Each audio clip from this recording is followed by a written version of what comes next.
Hello, welcome back to the Nook. I'm Daniel, and today I'll be reviewing this book here, Emma by Jane Austen. So this is a classic that I read quite a few years back in 2020, I believe. And it's a comedy, a romantic comedy by Jane Austen. A lot of humor, a lot of really good characters. And initially, I had read the book first, and then I saw the adaptation done in 2020 of Emma, starring Anya Taylor-Joy. And if you want to see a good adaptation of the book, I highly recommend the movie. But if you haven't read the book, I recommend reading it first, so it gives you the idea of what the story is about before you see the movie. So, Emma is about a young woman named Emma Woodhouse who lives with her father and her servants. She's fairly well to do, she's very beautiful, but she desires to stay single, but she likes making matches for other people.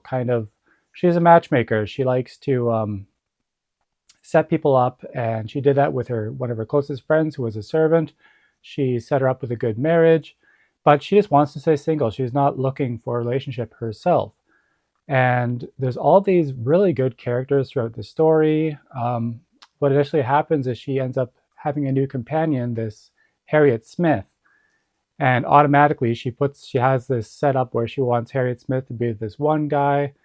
And I won't really spoil what happens, but you get to see all the things that happen with her plans and how some of them work out, some of them don't. You meet all these characters.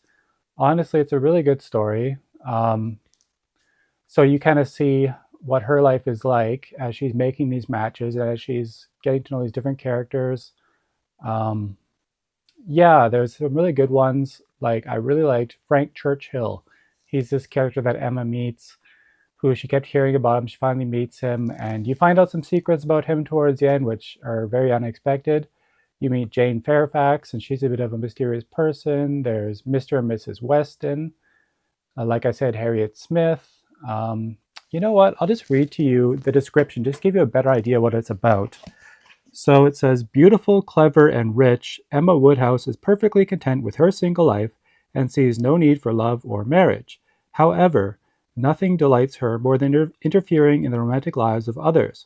But when she ignores the warnings of her good friend Mr. Knightley and attempts to arrange a suitable match for her protégée, Harriet Smith, her carefully laid plans soon unravel and have consequences she never expected.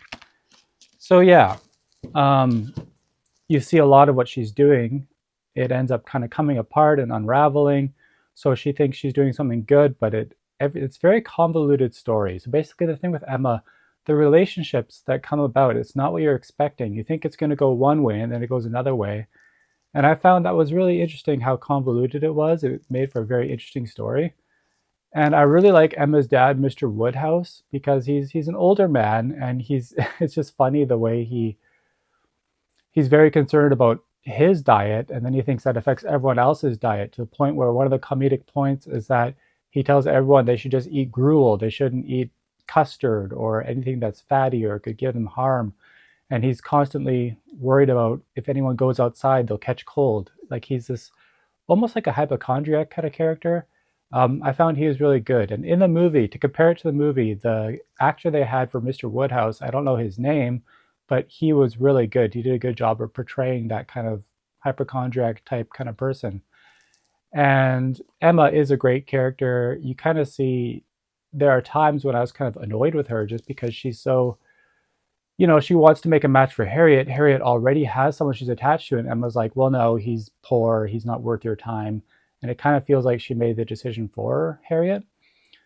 But it is a very good ending, a very satisfying ending to the story, the way it all works out and all the relationships that come about. I didn't even mention Mr. Elton. So Mr. Elton is a young preacher who's single in the beginning, and well, let's just say Emma gets his wrong ideas about who he is and who he's into. That completely ends up not what she's expecting.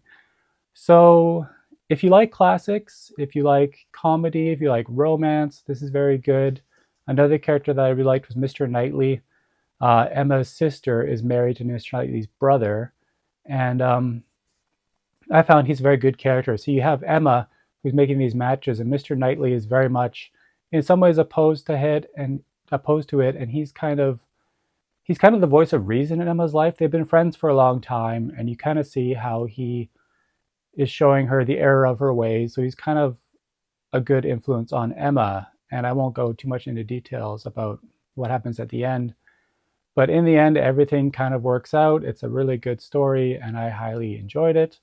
My favorite Jane Austen book is still Pride and Prejudice, which, you know what, I might review that on the channel sometime when I read it again, because I do want to reread Pride and Prejudice. I think it's a great story.